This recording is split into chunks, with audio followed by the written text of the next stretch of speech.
Hi there, and welcome to the Curious Collective podcast, conversations designed for veterans and first responders to bring awareness to the holistic practices that can help you live your best life. So tap into the wisdom and knowledge of our guests to heal, transform, and live as your true soulful self. So I feel quite blessed today to have with us our first female and a powerhouse at that guest, the beautiful Holly Patterson, who is from Heroic Hearts Project Australia. So welcome, Holly. Thank you so much for having me here. It's lovely to connect in.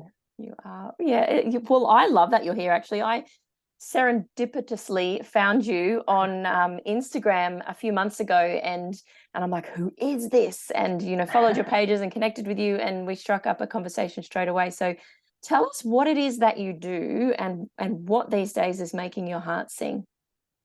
Sure. Yeah, as you said, we are Michael and I, my friend Michael, who's a veteran. Him and I are in the midst of setting up Heroic Hearts Project Australia. Heroic Hearts Project is a big organization in the US. They've also got a UK branch and a Canadian branch too, dedicated to veterans and first responders accessing psychedelic medicines overseas. So we're very excited to be in the startup phase with that. We are in the infancy stages with that at the moment, so watch this space. However, we are extremely excited to be able to work alongside the Heroic Hearts Project guys in the US and the UK and Canada. They've had some amazing retreats and amazing results coming out with their vets and first responder programs over in Peru. So we are ready to hit the ground running. Absolutely excited to get going on that. Absolutely. And so I've heard this being thrown around, like the psychedelics, and I know a lot of my friends have been asking me lots of questions about it. When they say psychedelics, like what kind of plant medicines are you talking about? Sure. So, in the context of the Heroic Hearts Project, we are focusing on mainly ayahuasca in Peru. The American guys are also focusing on psilocybin in Jamaica, and there's a few other options that we're currently looking at, potentially ibogaine therapy and 5-MeO-DMT therapy. There's quite a few out there now that there is a lot of research being done with at the moment, which we are absolutely stoked to see. Yeah, so mainly ayahuasca, they will be the main one that we're working with. Michael and I, my co-founder, we've both sat with the medicine many times now, Mm. following, having PTSD through our previous jobs. And yeah, it's an exceptional way to heal. My background's in the intelligence community. I came out with some pretty severe trauma and a diagnosis of complex post-traumatic stress disorder. I struggled through a year and a half of therapy, different trauma therapies, different medications, all the psychiatric meds, the SSRIs, the anti-anxieties, the antipsychotics as well. And I mean, none of them really helped. They just generally had some pretty horrible side effects for me. My nightmares were out of control. I was having flashbacks during the day.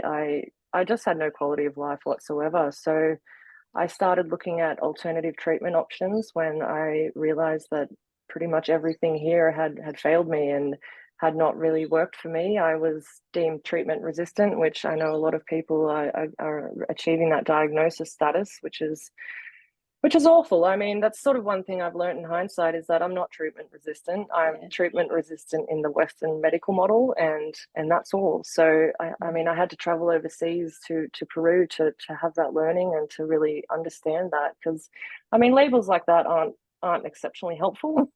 Likes labels Well, in general, seriously. yeah, I mean, well, I get we need to have, things like that for things to be like accepted into trials or to Mm. be, accessing treatments on a different level. It's to get that sort of treatment resistant diagnosis is it's not a fun one, and it's not something that helps really. So yeah, finding our own alternative treatment options has been a very powerful thing for us, and being able to then come back in a space where we are just completely different. We have had our worlds turned upside down for the better, and Mm. coming home and integrating that process, doing more of the deep work, connecting with the community, and really realizing there is so much need for this in the veteran and first responder community. So, I mean, we've sent veterans and first responders to Peru already, and just being able to do that in a more professional supported capacity with the Heroic Hearts Project Australia is something that we're really excited about. So yeah, there is hope.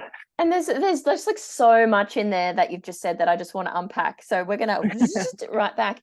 Sure. We, I just love what you're doing, and I love that you're bringing awareness to something. But the thing that really stands out to me there is that you were given a label of treatment resistant. Like, if you didn't have a support network or people to talk to, or that little flame inside you that flickered and said, no, I don't choose this for myself, I want something more, and the curiosity to go out and look, you would have accepted that label and just like laid down and took it. I Yeah. feel like there's so many out there that are stuck in the system, that have taken labels, or or I've got complex PTSD and that's who I am now and that's what I choose to be. It's like, but why do you choose that?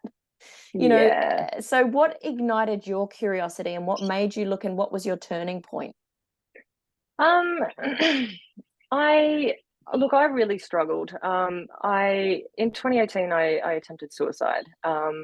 I was in my darkest moments then. I couldn't leave the house. I couldn't sleep. I was, staying awake for 5 days on end, just trying to not sleep because I was so terrified of my nightmares. Mm. I found myself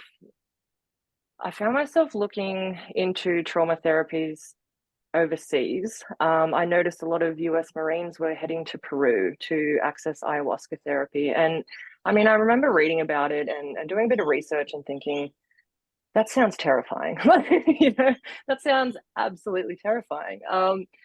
So I mean, it really took for me to hit rock bottom to realize, like, I remember lying in the hospital in Concord Hospital after my suicide attempt, just thinking, you've got one more shot here. Your last shot here is to go to Peru, go to the jungle and drink ayahuasca. And then if that doesn't help, then I can say I've tried everything. And if it doesn't help, I'll just disappear into the jungle and never come home. That was my mindset around it. Was I expect this probably to fail like everything else has, but I'm willing to give it a shot and to get over there. And if it doesn't work, I'll just I'll deal with it there, and obviously, thankfully, I'm so thankful it helped immensely. It absolutely helped immensely. So an absolute 180 on my life. I came back. I wasn't suicidal anymore. I slept a full night Whoa, that's for awesome. the first time in a year and a half, just Whoa, your body would have being been so thankful. it was really confusing.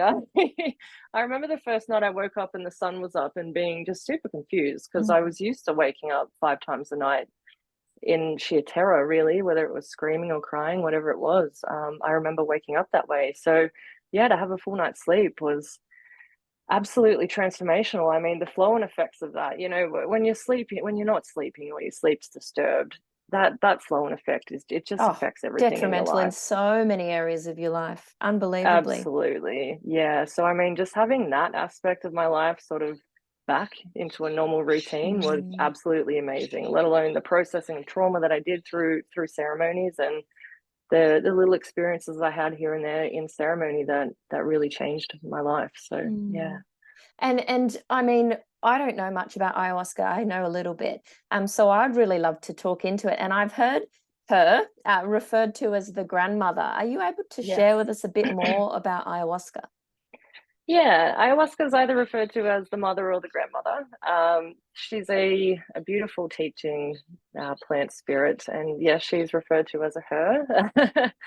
It's so ayahuasca is made from the ayahuasca vine and the chacruna plant. The chacruna plant has DMT, the dimethyltryptamine, which is the psychedelic Hmm. component to it. The ayahuasca vine has an MOAI inhibitor in it, which means that your stomach is able to process it without the little enzymes in your stomach eating away at it too quickly before it can actually affect you. So it's absolutely mind blowing to think that out of the millions of plants in the jungle, these two plants have been combined, in however many Mm. years ago to create this brew that is so healing and so opening. And yeah, it's a beautiful teacher. I can't compare it to anything else. I mean, I've delved into psilocybin therapy, and I've sat with a grandfather, which is San Pedro Huachuma, which is Mhm. a cactus medicine. And whilst they all have their place in different parts of healing, I believe, ayahuasca, nothing has changed my life like ayahuasca. Mm. And do they craft it into like a brew that you drink? Yeah. Yeah. So you generally get the chance to the retreat that you go to. If it's an immersive retreat, you'll get the opportunity to brew ayahuasca with the Oh, maestros, and wow. yeah, it's a really fun process to be able to do. You're able to bless your own medicine and set your own Mm, intentions into the medicine that you will be powerful. consuming later. Mm, Yeah. So it's a really fun process to be able to do as well with the maestros, and learning the indigenous Shipibo way and how they brew it and the process they go through and the intentions they set into it. And yeah, it's a very beautiful process. and so for those listeners that haven't sat in, say, ceremony before, I know this is maybe embedded into the shamanic type ways. Are you able to talk a little bit more into that? Sure, yeah. Yeah, so drinking ayahuasca is a very ceremonial thing. It's a very traditional thing set deep in the Shipibo tradition. And it's coming from Australia, I feel like we don't have that much old school tradition Yeah.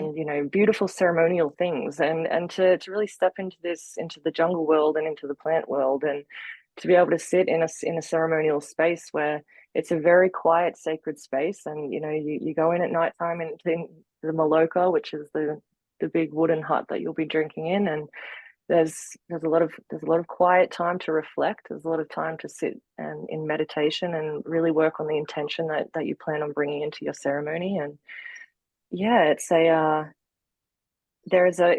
big process. The maestros will take you through that. And it's an extremely beautiful thing to be able to heal with. You'll sit there in meditation in the dark. It's a nighttime Mm, ceremony. You'll be called up to drink your ayahuasca following the maestros drinking. And you can sit there with your cup and set your intention into your brew, and just sort of even just ask for guidance along the way. Some mm, people don't have deep intentions that they want to take into ceremony, which is fine. If I know people who will just ask them to please just guide me safely through this process, yeah, because yeah. it can be rather confronting. So yeah, it's a very beautiful, sacred process that is really just out of this world, and something that I'd not experienced before. So Mm. yeah. And so your body was obviously ready for it in some way, shape, or form when you went there. Like I have heard people referred to, don't sit with Aya until you've been called by her. Is that something you've heard before?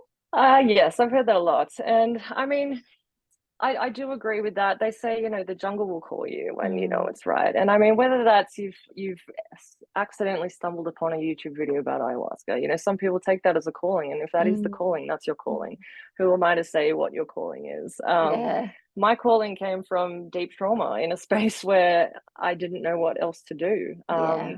I was putting my faith into the unknown. And I mean, I'm glad I did, but it was scary at the time going over on my own. I mean, it was like a month later, I was on a plane to Peru, just crying the whole way over, Mm, in tears on the plane. And got off in Pucallpa and was picked up by the guys from the retreat at the first retreat that I went to, and immediately just felt love and support coming in, just yeah. radiating out of Oh, I these can feel it guys. in my So body. It's so nice. yeah, it's a really beautiful thing. Mm. Yeah. And so, having now helped guide others and being in a community of people that are doing similar work with all sorts of plant medicines, is there any advice that you've got for people of like being ready, or maybe something that they feel like they need to bring into this process with them?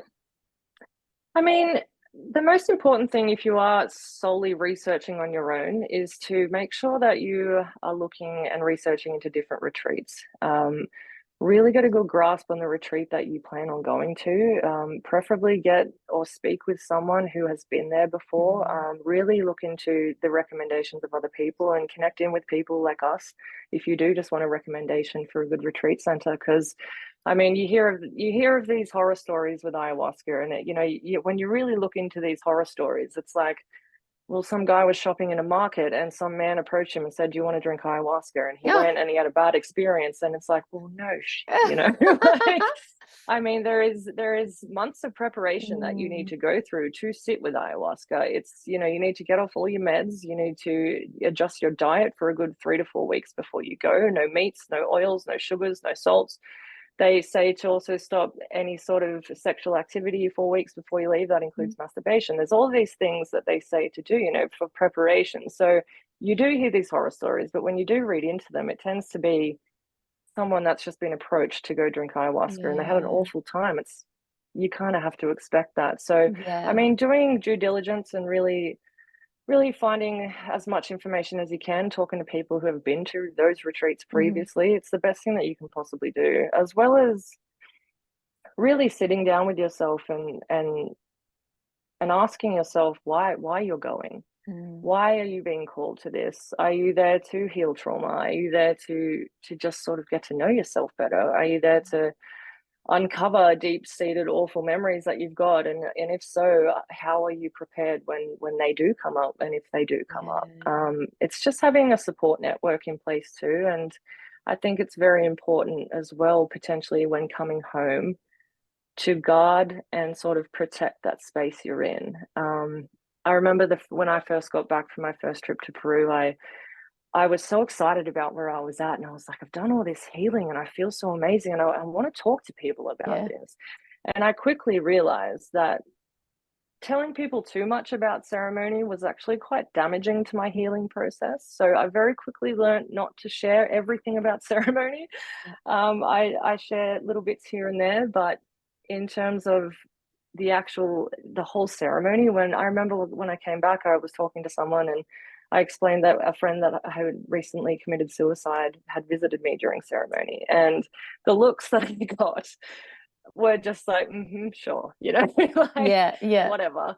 And I mean, that's fine. You don't have to believe me, or you don't have Yeah. to, but when you're in that space in that healing space, and in that integration space, more to the point, when you're going through an integration process and someone rolls their eyes at you about what you're going through, it's not helpful. It No. can really make you choose to share anything anymore. So I mean, just being protective of your healing journey and and sort of honoring your healing path when you come home Does this is a help you big to tighten thing. up your friendship circles too, though? Big time, yeah. And really honor and cultivate some beautiful new healthy boundaries for yourself. Did 100%. you You feel learn people in your quickly. life falling away as you were changing your frequency? Um, Not, I mean, not really. I've moved around like geographically a lot in the time too, throughout sort of the past 5 years. So I mean, there's been major geographical changes for me in those sort of moments where I'm integrating. So it's not like I've cut all the people out of my life when I left my last Mm. location, but it was just less communication, and I'd share bits here and there, but I got very selective about who I chose to share this stuff Yeah. with when I came Kind of home. sacred. It's just yeah, it's Yeah. really special. So you want to be Mm. seen and heard when you do share about it. Yeah, yeah, exactly. That's exactly what it is. And so I Mm. love at your beautiful project, you're creating community around the experience as well, so that you don't feel like, should you go and choose to do one of the retreats or try anything for yourself, that you're not left alone in that integration process. Oh yeah, yeah. So the Heroic Hearts Project model is probably one of the best we've seen, and this is why we're partnering up with them. So they've got an intensive 2 to 3 month preparation program. They then will obviously go to Peru and sit in ceremony for a 10-day retreat. And when they come home, they've got 3 to 6 integration sessions with a trained and experienced integration coach. Oh, So the cool. model in the US, those integration coaches are veterans or first responders who have previously been through their program, have done some beautiful healing, and have then decided that they're in a well enough space to give back to the community. And Heroic Hearts Project has put them through training for integration coaching, and then they're able to have a casual income of just doing integration coaching with the new guys coming through the program. And that model is just beautiful in so many ways. Yeah. It's getting veterans and first responders, when they do come back, it's keeping them in the community and keeping them connected into that space. Because I mean, you can come home from a really healing journey, and then 6 months down the track, you can feel like really distant from that and really disconnected Mm, from that healing experience. And I think the trick there is, and that's definitely been in my experience, is connecting in with community and being connected in with yeah. people who are doing the same thing. It keeps that healing above Embodied. above water. Yeah, yeah. Mm, It's like it's continually there, and you're more motivated to keep working on your healing process and being of service to others. There's nothing more fulfilling than being of yeah, service to others when you can be. So no absolutely. rush to get there, but when you do come back, and if you do want to, then it's a brilliant opportunity to. How good. I know my breathwork mentor, Tim Morrison, he went over, like, he was a champion level, like, MMA fighter, and broke his neck and went to the bottom of the barrel. And his journey back was through plant medicine. And I know he's got such a beautiful, strong link now to Peru. Do you feel the same way? Oh yeah, yeah. I mean, I stayed very connected in with my maestros too. So the first retreat I went to, I sat with the maestros that I sat with, and during COVID, I mean, I had a trip booked in 2019. I think that had to be cancelled due to COVID. So in that time with the lockdown, I kept in contact with the maestros and everyone in Peru. And during that time, the main maestro that I've sat with and healed with, his wife died, and he got a brilliant donation from someone in Australia, a very large amount of money, and he was able to get land donated to him, and he set up his own retreat. And I mean, the Oh, beautiful thing goosebumps. about, Oh, yeah, the beautiful thing about Yochupapanetti, which is the name of the retreat, is that it's Shipibo owned and Shipibo I run. love that. A lot of retreats, I'd say 90%, if not more than that, of retreats in Peru are owned by Westerners. And I mean, that's not a huge issue as long as they're paying the maestros and maestros fairly and for their time that they are putting in. That's I've important. heard, yeah, I've heard of quite a few retreats that aren't. And I mean, they're sort of paying them in the equivalent of what would seem like a lot of money to them, which is not acceptable. So they're there for a full night. They're there in the morning still for you to sit Yeah. in an integration sharing circle. They spend over 12 hours there, and they need to be compensated properly for their time. So I mean, And their seeing energy. Maestro, yeah, exactly. They'd be Seeing dealing with some Maestro big people, Dio, like big things as well, like a holding lot that of bad space. It's energy. huge. It's not Yeah, just yeah. a, token here, sip this. There's so much more to it. It's exhausting. I can't imagine holding space the way that they do, continuously the way that they do. It must be absolutely draining. So yeah, they've got the opportunity now where they've set up their own Shipibo owned and Shipibo run ayahuasca retreat That's center, and beautiful. it's so beautiful to be able to help a family, instead of a business. Like, I'm all for supporting business, but when it comes to being able to support the family, and I mean, when you go to Yocha Papanetti, you live with the family. You've got kids running around the jungle all the time, and they speak a bit of English as well. So, I ended up, one of the little girls there, she was trying to teach me Spanish and I was trying to teach her English. And like, in the time that we were there, it's just a really beautiful family community space to be in. And I think it's very important to You be can able to connect heal to in love that. there too. So I feel like if you're going into ceremony and you do maybe you've brought in some fear or something like that, when you feel so supported, you can't be love if you're in fear, like that. You can't be both. So Yeah, yeah, yeah. that's It's a the beautiful beautiful thing. thing. Oh, Yeah. yeah.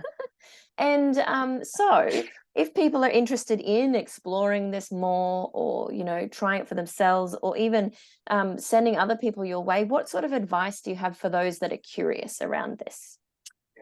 I mean, connect in. Connect in with us. We're obviously more than happy to talk about this stuff. We've done a lot of work with different plant medicines now. I mean, don't ask too many questions because nothing kills an ayahuasca ceremony like expectation. I think this is one thing that we've learned as well is we're more than happy to talk you through the process of how a ceremony goes, but when it comes to sharing our personal experiences in ceremony, we found that actually not to be too helpful for people because it can set an unrealistic expectation for someone. Everyone's ceremony is different and everyone will experience ceremony in a different way. Yeah. So my experience, I don't want to give someone hope of, I was very lucky. I came home and had no more nightmares and my suicidality was completely gone. I know people who've sat with ayahuasca and come back and they've still had to work on those things. They've healed in different parts of their life, but they're still working on bits like that. So when I share my situation, I don't particularly want to talk about the ins and outs of my ceremony because it's not that helpful.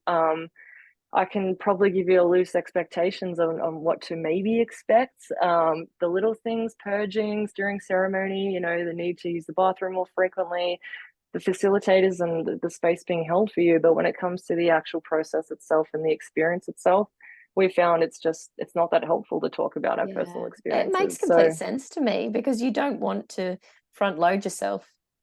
Yeah, I mean, going in with an expectation and coming out and that not happening, It's not good. And when especially when you've spent 48 hours traveling to a different country, flying on progressively tinier airplanes into dirt strips in the jungle, like it's a long process to get there. How It's a fun. long What an trip. adventure.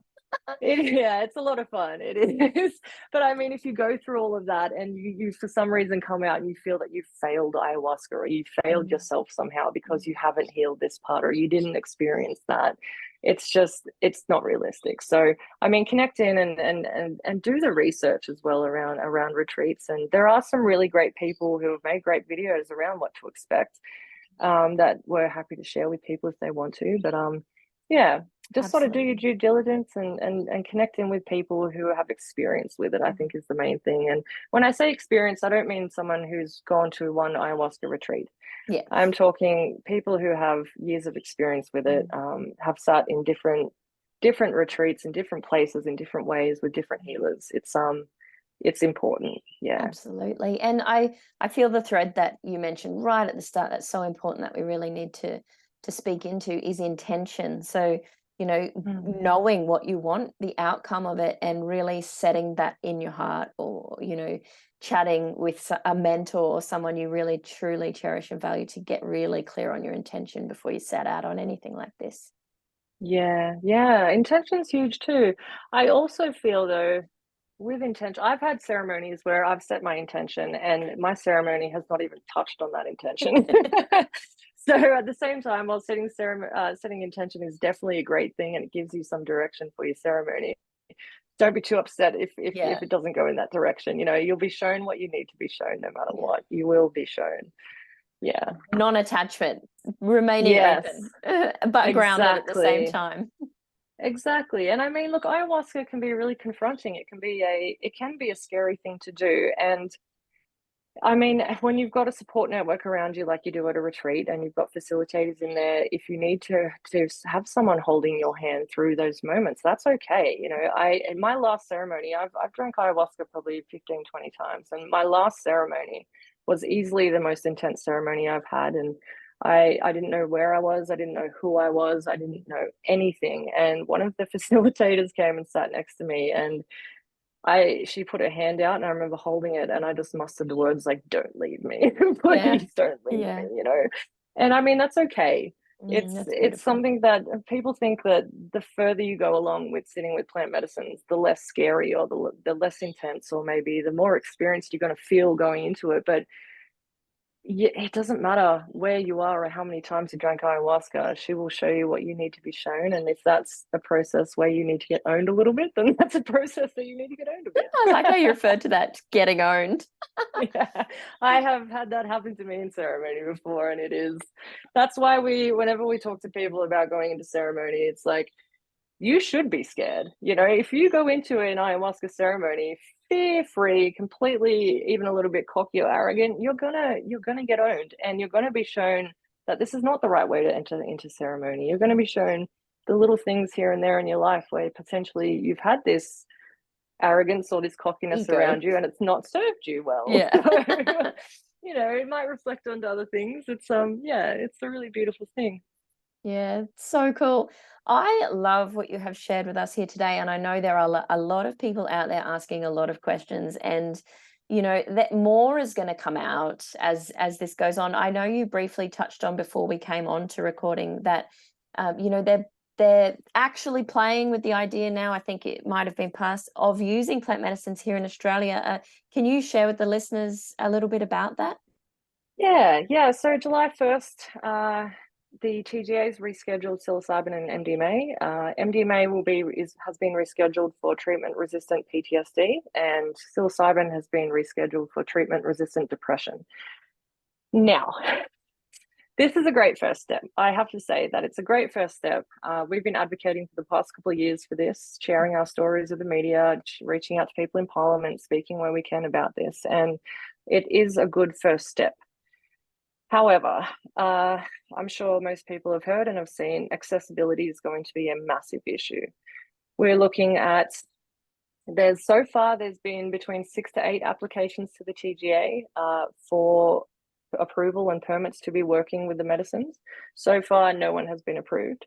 That's not to say that they won't be. It's just that the permit process is quite a long-winded process, and it's not like you can apply for all the permits at once. It's like once you get one permit, you can then apply for the next permit, which then a next permit. I mean, then they have to put protocols and yeah, they have to be cleared by an ethics committee as well. So they have to take the protocols of how they plan on using the medicines up to an ethics committee. Apparently there's a few hundred of those though, so shopping around, they should probably be able to get them cleared, which is kind of worrying.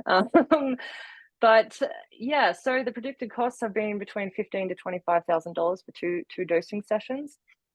I understand that psychologists, psychotherapists, and psychiatrists times, it's you know, they do charge a lot, and to have them sitting in there for 8 hours with you to go through a session, you're looking at quite a few, you know, quite a lot of money there. New South Wales and South Australia have recently put out that they expect these medicines to be used as an inpatient a stay option. So that's just driving up the price further for people living in New South Wales and South Australia. So I mean, accessibility in terms of the cost, the amount of psychiatrists who are going to be able to be approved to be working with these medicines. I mean, it was in July and we still don't have anyone approved. I mean, even when we do, unless you've got $25,000 to go sit in 2 dosing sessions, then you're not going to be able to sit with the medicines.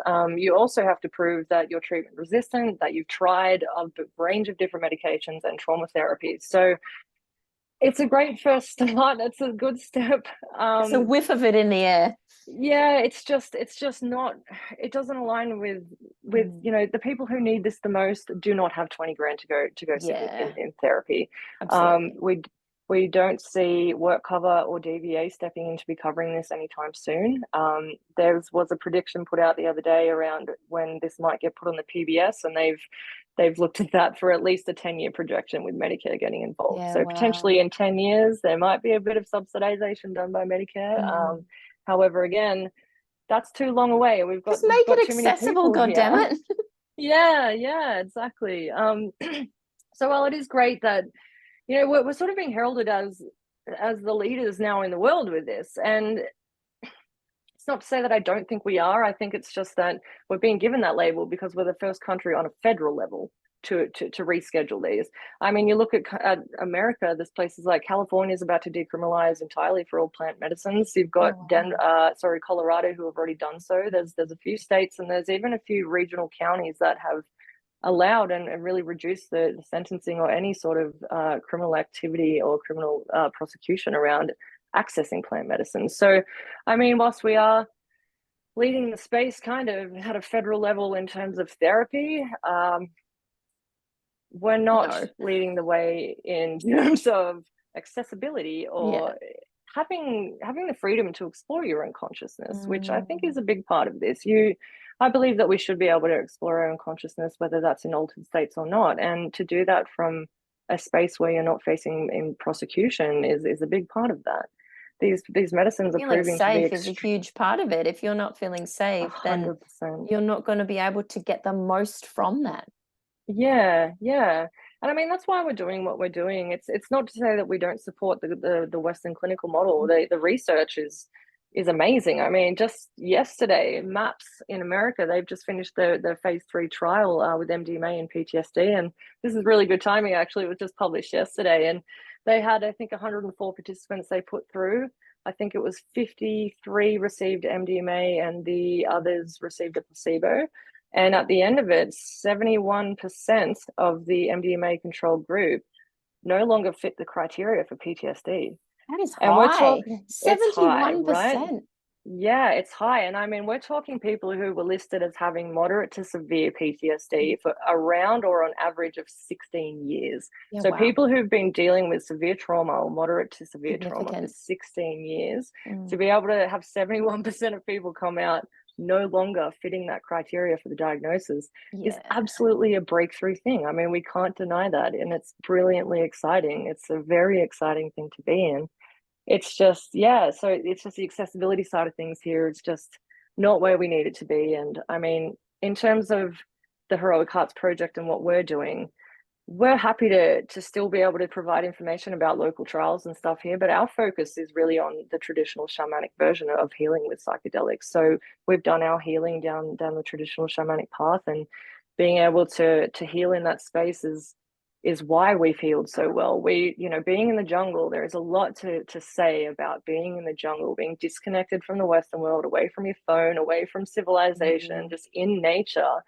There is a lot to be said about that. And I mean, there was a study done recently around drinking ayahuasca in particular in the jungle versus drinking it in a Western country, sitting outside, even in nature, sitting outside here. The land supports you, doesn't it? Big time. And the research is showing that the jungle supports you big time. So you can sit in ceremony here, you can sit in ceremony in any country, but the research is showing that sitting in ceremony in the jungle with proper maestros is just the way to go when it comes to ayahuasca. So we are very big believers in that. We've healed personally in that space. So I mean, we're lived experience, and we love that. Thank you we so love much, that Holly. model. I haven't sat with Aya, but I 100% edify and believe in what you've just said, because my mentor, from his numerous trips like yourself, they're sitting with Aya, just being taught by him, I'm feeling the power in what he's done. And it goes beyond just his work. He then resonates it out into the whole community that he supports. So, you know, it's very powerful. And yes, thank you. Just thank you. You are so welcome. Keep shining bright, you and your amazing business partner that you're working with to bring this to Australia. And we are very grateful that you could come on the podcast today. So thank you so much, Holly. Oh, you're so welcome. It's been lovely connecting. Bye. Katie out.